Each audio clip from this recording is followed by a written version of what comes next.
Hey everyone, welcome to my channel. So today also I'm here with an interesting lessons. Earlier I did some videos. I think those videos are really interesting for you. So now I'm gonna release a new video for you. So today I'm going to do a science part, a lesson waves. So before everything, as usual, I like to remind you, please subscribe, click on the bell icon, like and share my videos. Then only you will get my new videos, right? So let's move on to the lesson. So today we are going to do the lesson waves and their applications, right? If you're going for that lesson, what is the idea you will get when you hear the name wave? Wave means a thing that is propagating, but you can't touch likewise, right? But sometimes you can feel some vibrations, you can feel. So there are several types of waves. So basically when we are going for the waves, there are basically two types, right? One is a mechanical wave, the other one is the non-mechanical waves.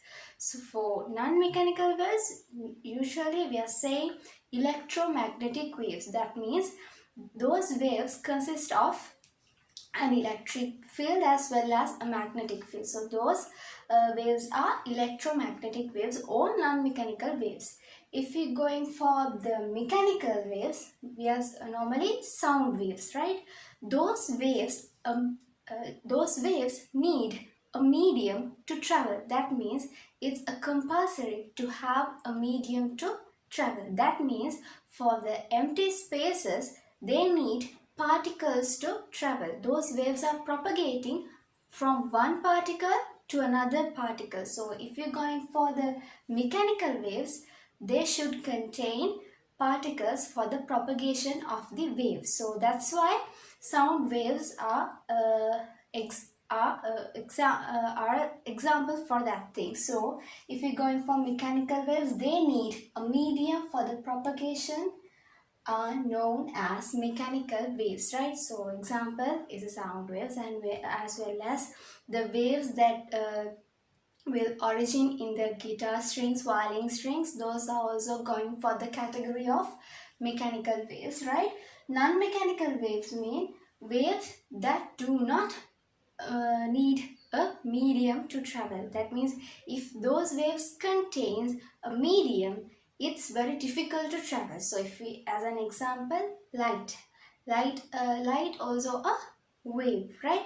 So if those light contains a medium, it's difficult to travel. If it is a solid medium, it can't pass through. If it is transparent only, it can pass through up to some extent. And what about the other things, liquid and gases also, it's difficult to travel. The most easiest pathway for the non-mechanical waves or electromagnetic waves is the vacuum. Okay, first let's gonna talk about mechanical waves. I told you there are two types of waves, mechanical waves as well as non-mechanical waves. So now let's going to talk about mechanical waves, right? Mechanical waves are also, there are two types, transverse waves as well as longitudinal waves. Those two are differ from the condition, the direction of the motion of the particles as well as the direction of the propagation of the wave. So in next videos we are going to talk in detail about transverse waves and longitudinal waves separately. So now I'm not gonna explain that thing. I'll give you some example for mechanical waves, right? Waves form on water surface. In that, water particles are the medium, right? If we take sound waves travel in air, so in air also particles are particles contained. So sound waves also are mechanical waves, and waves formed on the guitar string when the string is plucked, right? So those are the mechanical waves. So that's the end of the lesson today. So I did a small introduction part for the waves and a small detail. I gave you a small details about mechanical waves also. In next videos I'm gonna talk about in detail about those things. So let's meet with those videos. Please subscribe, click on the bell icon, like and share my videos. Okay, Let's meet with another interesting video. Goodbye.